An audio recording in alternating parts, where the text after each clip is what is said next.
Hello friends, आप सभी का स्वागत है आपके अपने यूट्यूब चैनल एडुटेनमेंट पर। आज हमें चैप्टर नंबर 7 देखना है। देखिए, चैप्टर का नाम है राज्य से साम्राज्य। इस चैप्टर के अंदर आपको मुख्य रूप से मौर्य वंश के बारे में पढ़ना है। मौर्य वंश के संस्थापक कौन थे, कौन कौन से उसमें राजा हुए, खास करके सम्राट अशोक के बारे में आपको अच्छे से देखना है। तो आइए शुरू करते हैं आज के हमारे इस चैप्टर को। मौर्य वंश की स्थापना चंद्रगुप्त मौर्य ने की 322 ईसा पूर्व में, और उस समय बिहार में राजा थे घनानंद। नंद वंश के राजा घनानंद थे। उनको हरा करके चंद्रगुप्त मौर्य ने क्या किया है, मौर्य वंश की स्थापना की है। इसमें याद रखेंगे 322 ईसा पूर्व, 322। ठीक है। अब देखिए, इसकी कहानी ऐसी है कि नंद वंश के राजा थे घनानंद।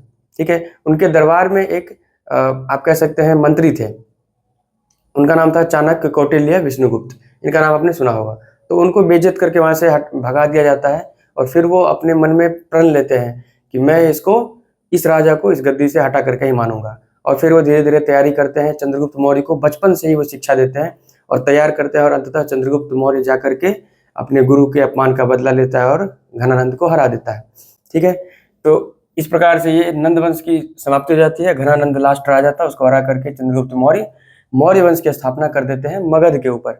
आपको पता होगा, मगध जो है वो एक क्षेत्र कहलाता था, बिहार का एरिया था। मगध एक महाजनपद था। ठीक है। तो मगध एक महाजनपद है, उसमें अलग अलग समय पर अलग अलग वंश राज करेंगे। ठीक है। तो अभी क्या था, नंद वंश का राज चल रहा था मगध पर। अब आ गया मौर्य वंश की स्थापना हो गई। मौर्य वंश में 3 राजा बहुत ज्यादा महत्वपूर्ण हुए हैं। ठीक है। उन तीनों का नाम देखिए। एक तो संस्थापक चंद्रगुप्त मौर्य, इसके बाद इनका पुत्र बिंदुसार, और उसका पुत्र अशोक। ठीक है। ये 3 राजा जो है वो बहुत ज्यादा चर्चित रहे मौर्य वंश के अंदर। ऐसे कहा जाता है कि मौर्य वंश में कुल 9 या 10 राजा हुए। इसके बीच मतभेद है। कोई कोई इतिहासकार 9 राजा के बारे में बात करते हैं, कोई कोई कहते हैं 10 राजा हुए हैं। लेकिन 3 राजा जो महत्वपूर्ण है वो है चंद्रगुप्त मौर्य, बिंदुसार और अशोक। ठीक है। तो आइए देखते हैं। सबसे पहले हम लोग संस्थापक के बारे में देखते हैं, चंद्रगुप्त मौर्य के बारे में देखते हैं। चंद्रगुप्त मौर्य का जन्म 345 ईसा पूर्व में हुआ है। ठीक है। 345 ईसा पूर्व में हुआ है। तो देखिए, ईसा पूर्व में उल्टा चलता है। जैसे 345 ईसा पूर्व में जन्म हुआ, इसके बाद 322 ईसा पूर्व में वो क्या किए हैं, मौर्य वंश की स्थापना की। तो इसमें उल्टा चलता है ईयर। ठीक है। अब देखिए, अगला पॉइंट है कि जस्टिन नाम का एक इतिहासकार है। उन्होंने चंद्रगुप्त को सेंड्रोकोट्टस कहा है। ठीक है। तो कहीं पर अगर क्वेश्चन पूछे कि सेंड्रोकोट्टस से किसको संबोधित किया जाता है, तो उत्तर होगा चंद्रगुप्त मौर्य। ठीक है। चंद्रगुप्त मौर्य को जस्टिन ने सेंड्रोकोट्टस कहा है। इसके बाद एक विशाख दत्त करके इतिहासकार हैं। इनकी एक रचना है, इन्होंने एक बुक लिखी है, उसका नाम है मुद्रा राक्षस।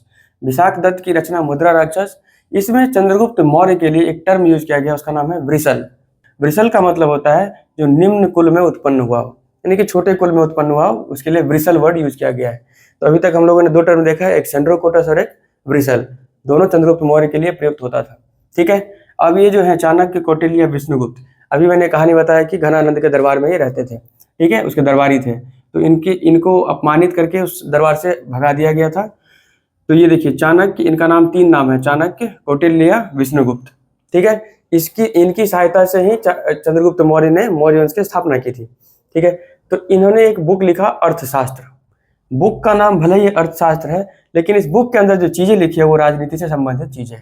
ठीक है। पॉलिटिक्स, जो चंद्रगुप्त मौर्य के शासनकाल में वहां पर राजनीति से संबंधित चीजें थी, उसको एक बुक में संकलित किया किसने, चाणक्य, कौटिल्य, विष्णुगुप्त ने, जिसका नाम है अर्थशास्त्र। और आगे चलकर चंद्रगुप्त मौर्य के दरबार में चाणक्य को प्रधानमंत्री का पद दिया गया था। ठीक है। अगली बात है, चंद्रगुप्त मौर्य जैन धर्म को मानते थे। ठीक है। चंद्रगुप्त मौर्य ने जैन धर्म को अपनाया हुआ था, और इन्होंने गुरु भद्रबाहु से दीक्षा ली थी। ठीक है। जब आप जैन धर्म के बारे में पढ़ रहे होंगे तो वहां पर एक भद्रबाहु नाम के जैन मुनि हुए हैं। तो गुरु भद्रबाहु से जैन धर्म की शिक्षा इन्होंने किसने ली है, चंद्रगुप्त मौर्य ने। ठीक है। अब इसके बाद देखिए, एक इतिहासकार है एप्पियानस। इतिहासकार एप्पियानस के मुताबिक 305 ईसा पूर्व में सेल्यूकस निकेटर को चंद्रगुप्त मौर्य ने हरा दिया था। ठीक है। तो सेल्यूकस निकेटर और चंद्रगुप्त मौर्य का आपको बार बार जिक्र देखने के लिए मिलेगा, क्योंकि इन दोनों के बीच में झगड़ा हुआ था। तो आप देखिए, इंडिया का जो क्षेत्र है, अगर हम एक थीमेटिकल मैप बनाते हैं, ठीक है, तो ये वाला जो हिस्सा था, जो भी अफगानिस्तान पाकिस्तान वाला एरिया है, पंजाब वाला एरिया है। यहाँ पर सेल्यूकस निकेटर जो कि सिकंदर का क्या था, सेनापति था। सिकंदर के मरने के बाद ये इस क्षेत्र में राज कर रहा था। ठीक है, यूनान का राजा सिकंदर के बारे में आपने पढ़ा होगा। तो सिकंदर का सेनापति सेल्यूकस निकेटर इस एरिया में राज कर रहा था। ठीक है, तो इसको मगध के राजा कौन, चंद्रगुप्त मौर्य ने ये वाले एरिया को जीत लिया इससे लड़ाई करके। तो उसी के बारे में दिया गया कि 305 ईसा पूर्व में सेल्यूकस निकेटर को हराया गया और इस क्षेत्र को आज़ाद कराया गया। जो पंजाब पाकिस्तान सिंध वाला एरिया है इसको आज़ाद करा दिया गया था। ठीक है, और पुराने समय में राजाओं की एक प्रवृत्ति होती थी कि जब भी किसी का अगर आपको साम्राज्य लेना है, उसकी जमीन लेनी है, तो वो क्या करते थे कि उनकी बेटियों से शादी कर लेते थे। ठीक है, तो चंद्रगुप्त मौर्य ने सेल्यूकस निकेटर से युद्ध जीतने के बाद उसकी पुत्री, सेल्यूकस निकेटर की पुत्री जिसका नाम था कार्नेलिया, ठीक है, कार्नेलिया से चंद्रगुप्त ने विवाह कर लिया। सेल्यूकस निकेटर को युद्ध के बाद समझौता होता है, तो एक तरह से मान चले कि समझौते के अंदर ही अपनी पुत्री का विवाह कार्नेलिया से करना पड़ा। ठीक है, और इसके अलावा अभी अफगानिस्तान का 3-4 क्षेत्र है जो उस समय में चंद्रगुप्त को उस युद्ध की संधि शर्तों के अंतर्गत दिया गया। ठीक है, देखिए क्या है, युद्ध के संधि शर्तों के अनुसार 4 प्रांत काबुल, कंधार, हेरात और मकरान, ये सभी अफगानिस्तान में पड़ते हैं, ये चंद्रगुप्त को मिले। तो मान के चलिए एक तरह से दहेज के तौर में इसको मिला होगा। ठीक है, इसके बाद अब देखिए, कार्नेलिया से शादी करने के बाद अब क्योंकि बाहर की महिला थी, विदेशी महिला थी, तो इससे बातचीत करने में दिक्कत होती थी चंद्रगुप्त मौर्य को। ठीक है, तो इसी कारण से संभवतः मेगास्थनीज को सेल्यूकस निकेटर ने चंद्रगुप्त मौर्य के दरबार में भेजा एज ए ट्रांसलेटर। ठीक है, जो इन दोनों के बीच में अगर कोई बातचीत होती है चंद्रगुप्त मौर्य और कार्नेलिया के बीच में, तो एज ए ट्रांसलेटर काम करेंगे। प्लस वो सेल्यूकस निकेटर का एक राजदूत भी वहां पर मौजूद थे। ठीक है, तो सेल्यूकस निकेटर के राजदूत, उसका क्या नाम था, मेगास्थनीज। ठीक है, तो ये एक ट्रांसलेटर भी थे और राजदूत भी थे। क्लियर है। मेगास्थनीज की एक बहुत ही महत्वपूर्ण बुक है, उसका नाम है इंडिका। उन्होंने एक बुक लिखी, उसका नाम है इंडिका। इसका भी आपको बार बार चर्चा देखने के लिए मिलेगा, कई एग्जाम में इसका पूछा जाता है कि इंडिका की रचयिता कौन है। तो इसका उत्तर हो जाएगा इंडिका की रचयिता है मेगास्थनीज। ठीक है, तो मेगास्थनीज ने अपने बुक इंडिका में कुछ चीजें लिखी है। किनके बारे में, चंद्रगुप्त मौर्य के शासनकाल के बारे में, कि वहां पर कैसे कैसे चीजें होती थी, उसी का कुछ एक झलक है। ये एनसीईआरटी बुक में भी लाइन वाइज दिया हुआ है। अब आप देखिए क्या क्या होता था। जब भी सम्राट जनता के सामने आते थे तो वो एक तरह से शोभा यात्रा के तौर पे निकाला जाता था, जुलूस निकाला जाता था, जिसमें एक अभी भी शोभा यात्रा होता है। जैसे कि आप देखिएगा उड़ीसा में जगन्नाथपुरी में एक शोभा यात्रा निकाला जाता है भगवान के लिए, तो कुछ उसी प्रकार का। तो जनता के सामने आएंगे तो एक शोभा यात्रा होगा। उसमें कैसे कैसे होता था, देखिए, राजा को एक सोने की पालकी में बैठा करके लाते थे। राजा एक सोने की पालकी में आएंगे, उनके पालकी के दोनों साइड अंगरक्षक चल रहे होंगे हाथी पर, और उन हाथियों को सोने और चांदी से सजाया जाता था। ठीक है, आभूषण से सजाया जाता था। तो पालकी में राजा चल रहे हैं, साइड से अंगरक्षक हाथियों पे चल रहे हैं। ठीक है, इसके बाद कुछ अंगरक्षक जो थे वो अपने साथ पेड़ लेकर के चलते थे। ये सुनने में थोड़ा अजीब लगेगा, लेकिन एक पेड़ लेकर के वो चलते थे कुछ अंगरक्षक, और उस पेड़ पर बहुत सारे तोता, जो पैरट बोलते हैं, वो हुआ करता था। और वो जो तोते थे उसको प्रशिक्षित किया गया था इस प्रकार से कि वो राजा के सर के चारों तरफ मंडराते रहते थे। ऐसा इंडिका में मेगास्थनीज ने लिखा है कि जो अंगरक्षक पेड़ लेकर चलते थे उस पर प्रशिक्षित तोते होते थे जो महाराज के सर के चारों तरफ चक्कर लगाते थे। ठीक है, और उसके बाद जो राजा थे वो हथियारबंद महिलाओं से घिरे हुए होते थे। जब वो पालकी चल रही है तो अगल बगल उनके हथियारबंद महिलाएं होती थी। और जब महाराज खाना खाते थे तो एक खास नौकर था जो पहले उस खाने को चखता था कि इसमें कोई जहर वगैरह नहीं है, और जब वो ठीक लगता था फिर ही राजा को खाने के लिए दिया जाता था। इसके बाद राजा एक कमरे में लगातार 2 दिन नहीं सोते थे। तो कुल मिलाकर बात यह है कि राजा को अपने जान का बहुत ज्यादा भय रहता था, खतरा रहता था कि कोई उनको मार न दे, उनकी हत्या न कर दे, इसलिए ये सारे एहतियात बरते जाते होंगे। ठीक है, उसके बाद इंडिका में ही मेगास्थनीज ने पाटलिपुत्र के बारे में, जो आधुनिक पटना है, इसके बारे में लिखा है कि ये विशाल प्राचीर से घिरा। प्राचीर का मतलब समझिए आप, जैसे अभी लाल किला है दिल्ली में, तो आप देखते हैं उसमें एक बड़ा बड़ा दीवार बना हुआ है, तो उसी को प्राचीर कहा जाता है। लाल किले के प्राचीर से प्रधानमंत्री क्या करते हैं, भाषण देते हैं। तो विशाल प्राचीर से घिरा यानी कि बाउंड्री था, 570 बुर्ज और 64 द्वार। ठीक है, ये उसकी विशेषता बताई जा रही है उस नगर की, पटना की, पाटलिपुत्र की। इसके बाद इस नगर के अंदर, और ये नगर बहुत खूबसूरत हुआ करता था, इसमें 2 या 3 मंजिल वाले घर जो है वो लकड़ी और कच्चे ईंट के हेल्प से बनाया जाता था। और जो राजा का महल था वो लकड़ी का, काठ का होता था, और उसमें पत्थर की नक्काशी की जाती थी। ठीक है, पत्थर से सजावट किया जाता था, लकड़ी का घर, उसमें पत्थर से सजावट। और इस राजमहल के चारों तरफ उद्यान और चिड़िए के बसने की जगह थी। चंद्रगुप्त मौर्य के बारे में ऐसा कहा जाता है क्योंकि वो जैन धर्म के अनुयायी थे। तो जैन धर्म में एक पद्धति होती है कि जब व्यक्ति अपने जीवन को के अंतिम पड़ाव पर होता है तो वो खाना पीना त्याग देता है, उपवास में चला जाता है और धीरे धीरे उसके कारण उसकी मृत्यु हो जाती है। तो चंद्रगुप्त मौर्य के बारे में भी कहा जाता है कि उन्होंने अपने जीवन के आखिरी समय में 298 ईसा पूर्व में 298 देखिए 345 ईसा पूर्व में जन्म हुआ है, 298 ईसा पूर्व में उपवास के माध्यम से श्रवण बेलगोला नामक एक जगह है, ठीक है, श्रवण बेलगोला नामक जगह पर। तो ये एक फेमस प्लेस था श्रवण बेलगोला, जहां पर जैन धर्म के अनुयायी लोग जिनको अब उपवास की विधि के द्वारा अपना प्राण त्यागना होता था वो यहाँ पर जाते थे। तो चंद्रगुप्त मौर्य भी अपने जीवन के अंतिम समय में 298 ईसा पूर्व में श्रवण बेलगोला में जाते हैं और उपवास की पद्धति से अपना जीवन का त्याग कर देते हैं। फ्रेंड्स, हम लोग चंद्रगुप्त मौर्य के बाद उसके उत्तराधिकारी बिंदुसार के बारे में पढ़ते हैं। बिंदुसार 298 ईसा पूर्व में चंद्रगुप्त मौर्य की मृत्यु के बाद राजगद्दी पर बैठता है, मौर्य वंश की राजगद्दी पर। इसका एक नाम अमित्रघात भी था, ठीक है। अमित्रघात का मतलब है शत्रु विनाशक। और ये कहाँ पर मिला है ये नाम? ये सिंह सेन द्वारा रचित एक जैन ग्रंथ है, उसमें ये नाम मिला है। इसमें कहा गया है कि बिंदुसार को अमित्रघात के नाम से भी जाना जाता था, ठीक है। ऐसा माना जाता है कि बिंदुसार आजीवक संप्रदाय का अनुयायी था। अब ये आजीवक क्या होता है? आजीवक का मतलब हुआ ये एक परंपरा थी, एक धर्म थी जिसमें भगवान को नहीं मानते थे, नास्तिक थे। और इनका ये मानना था कि दुनिया में जो भी चीज़ घटित होती है, जो भी घटना घटित होती है वो पहले से निर्धारित है, मनुष्य का इस पर कोई जोर नहीं चलता है। मतलब ये एक डिटर्मिनिज्म की बात करते थे और नास्तिक थे, भगवान में विश्वास नहीं करते थे। तो इसी को बोलते हैं आजीवक संप्रदाय। तो बिंदुसार जो है वो आजीवक संप्रदाय का अनुयायी था।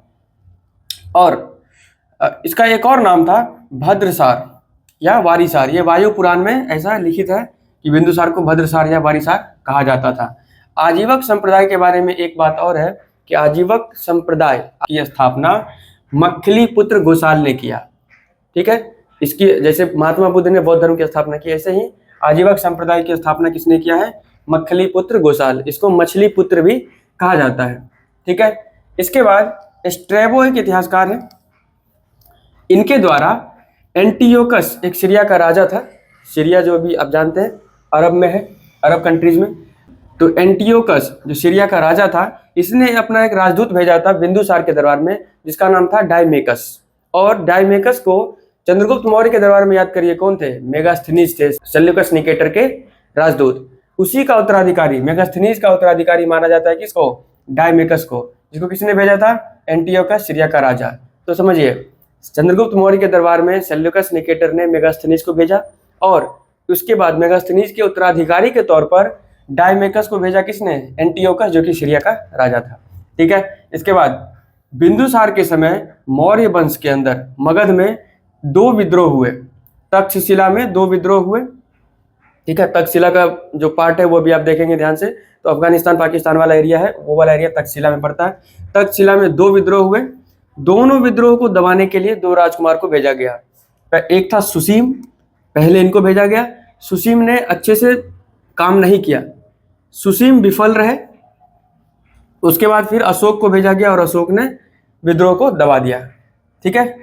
तो तक्षशिला में दोनों विद्रोह को दबाने के लिए पहले सुसीम को फिर अशोक को भेजा गया, ठीक है। और ये जो एंटियोकस है सीरिया का राजा, इससे बिंदुसार ने 3 चीजें मांग की थी, ठीक है। क्या क्या? देखिए, मदिरा, शराब का मांग किया था, सूखे अंजीर जो उस एरिया में अरब कंट्रीज में उस टाइम फेमस थे, और एक दार्शनिक, उसको एक फिलोसफर भी चाहिए था। ये 3 चीजों का मांग बिंदुसार ने एंटियोकस से किया था। और एक बहुत ही महत्वपूर्ण बात यह है कि बिंदुसार के दरबार में 500 सदस्य वाली मंत्री परिषद थी, जिसका प्रधान खल्लाटक नाम का व्यक्ति था, ठीक है। तो आप इस पॉइंट को याद रखेंगे, बिंदुसार के बारे में इतना पॉइंट्स आप याद रखेंगे। इसके बाद बिंदुसार की मृत्यु के बाद अशोक मौर्य वंश का राजा बनता है, ठीक है। जो महान अशोक, सम्राट अशोक आप नाम सुनते हैं, ये वही है, मौर्य वंश के तीसरे राजा हैं। पहले चंद्रगुप्त मौर्य, दूसरे बिंदुसार और तीसरे अशोक। अशोक 269 ईसा पूर्व में मगध की राजगद्दी पर बैठा, ठीक है। मौर्य वंश के तीसरे राजा मगध की राजगद्दी पर 269 ईस्वी में ये बैठते हैं। अशोक की माता का नाम सुभद्रांगी था।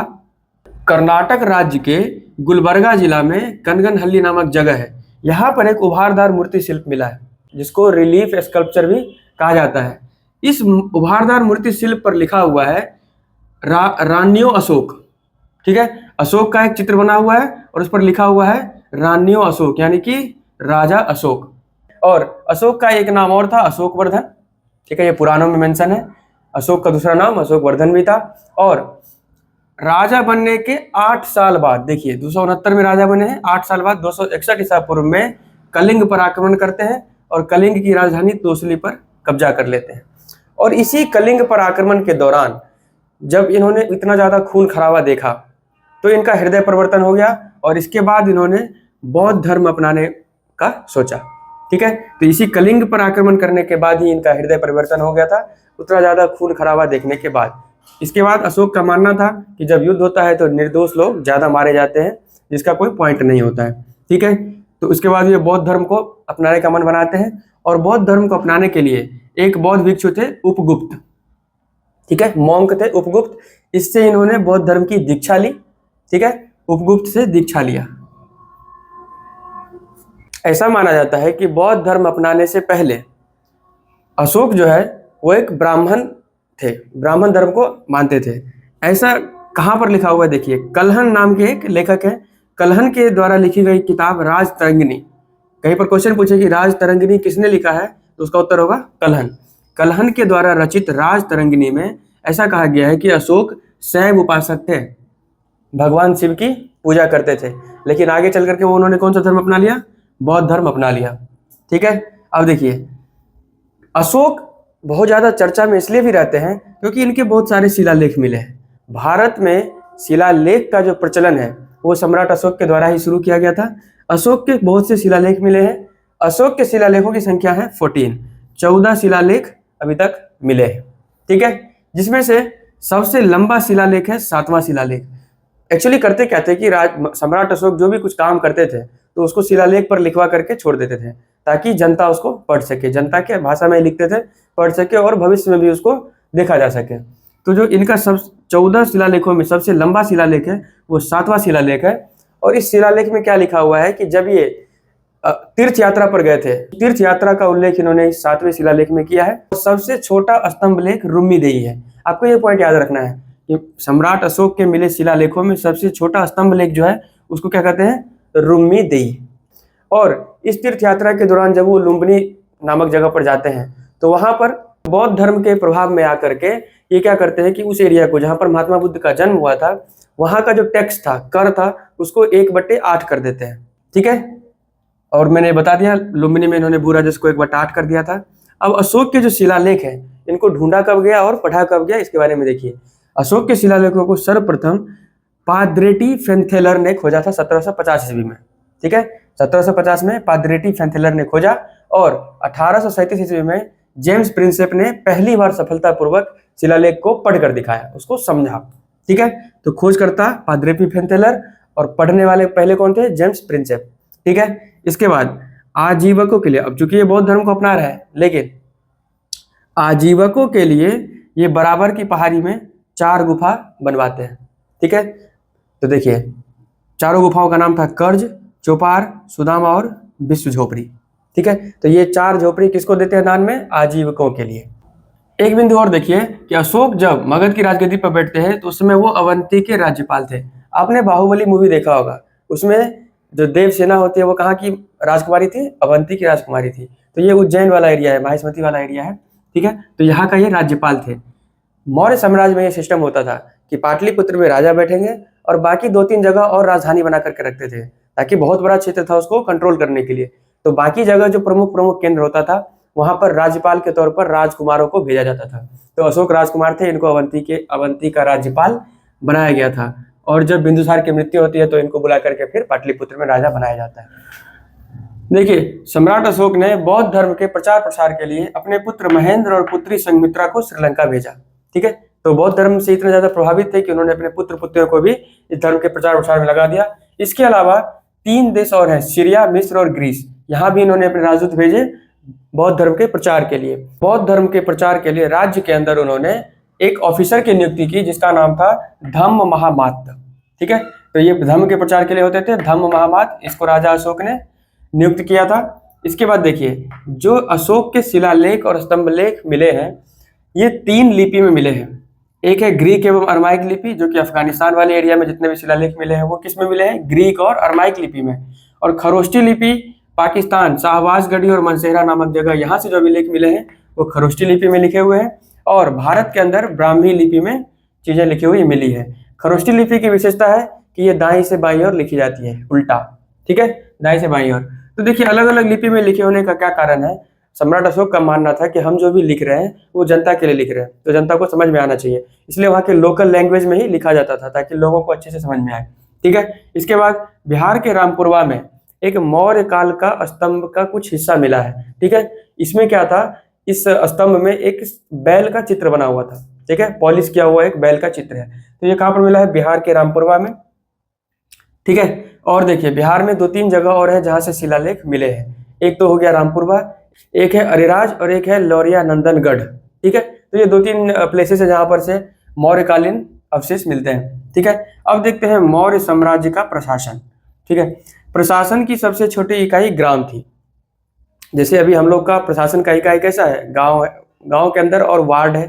ठीक है, वार्ड के बाद गांव होता है, गांव के बाद आपका पंचायत होता है, पंचायत के बाद ब्लॉक, ऐसे करके ऊपर तक जाते हैं। तो उस समय सबसे छोटी इकाई ग्राम थी और इस ग्राम का जो एक हेड होता था, मुखिया होता था, उसको ग्रामिक कहते थे। ठीक है, तो ये हो गई प्रशासन की सबसे छोटी इकाई। और इसके बाद प्रशासक यानी कि जो राज करते थे, जैसे अभी हम लोग का प्रशासक में सबसे छोटा इकाई कौन है, वार्ड मेंबर है ना, पंच सरपंच वार्ड मेंबर ये सब होते हैं। उस समय प्रशासक में सबसे छोटा जो ऑफिसर था उसको गोप कहा जाता था। ठीक है, और ये गोप जो है वो 10 गांव का शासन चलाता था। ठीक है, अब देखिए मेगास्थनीज के अनुसार जो नगर प्रशासन था, जो नगरीय क्षेत्र थे, उसका उस प्रशासन को चलाने के लिए 30 सदस्यीय समिति होती थी। 30 सदस्य का एक ग्रुप होता था और ये 6 समिति में बटे हुए थे और हर समिति में 5 सदस्य होते थे, टोटल 30 सदस्य। ये लोग मिलकर के नगर प्रशासन चलाते थे। ठीक है, जिस प्रकार से अभी पोर्टफोलियो बटा होता है कि सड़क मंत्रालय किसी और के पास है, जल मंत्रालय किसी और के पास है, तो ऐसे करके वहाँ उस समय भी पोर्टफोलियो जैसा ही समझिए 6 समिति है, अलग अलग काम के लिए नियुक्त किए जाते होंगे। इसके बाद मौर्य प्रशासन में बिक्री कर 10वां हिस्सा लगाया गया था, यानी कि अगर 100 रुपये का चीज है तो उसका 10वां हिस्सा यानी कि 10 रुपया उसको टैक्स लगेगा, सेल्स टैक्स। ठीक है, और जो मार्ग निर्माण अधिकारी थे उसको एग्रोनोमाई कहा जाता था। ठीक है, इसको आप याद रखेंगे, एग्रोनोमाई, मार्ग निर्माण के लिए जो अधिकारी नियुक्त किए जाते थे उसको एग्रोनोमाई कहा जाता था। ठीक है, अब देखिए गुप्तचर रखते थे राजा। अब देखिए क्या है, मौर्य साम्राज्य बहुत बड़ा था, मगध साम्राज्य उस टाइम पे क्या था, बहुत बड़ा था। तो उसका प्रशासन चलाने के लिए जो राजा होते थे वो पाटलिपुत्र में बैठते थे और बाकी जो क्षेत्र थे वहां पर एक छोटी छोटी राजधानी जैसे कि तक्षशिला में, उज्जैन में, अवंती में, इन जगहों पे क्या होता था कि राजधानी एक छोटा सा बनाते थे और वहां पर एक राज्यपाल भेजते थे। उस राज्यपाल के पद पे या तो राजकुमार जाते थे या इसके कोई खास व्यक्ति जाते थे, राजा के खास व्यक्ति।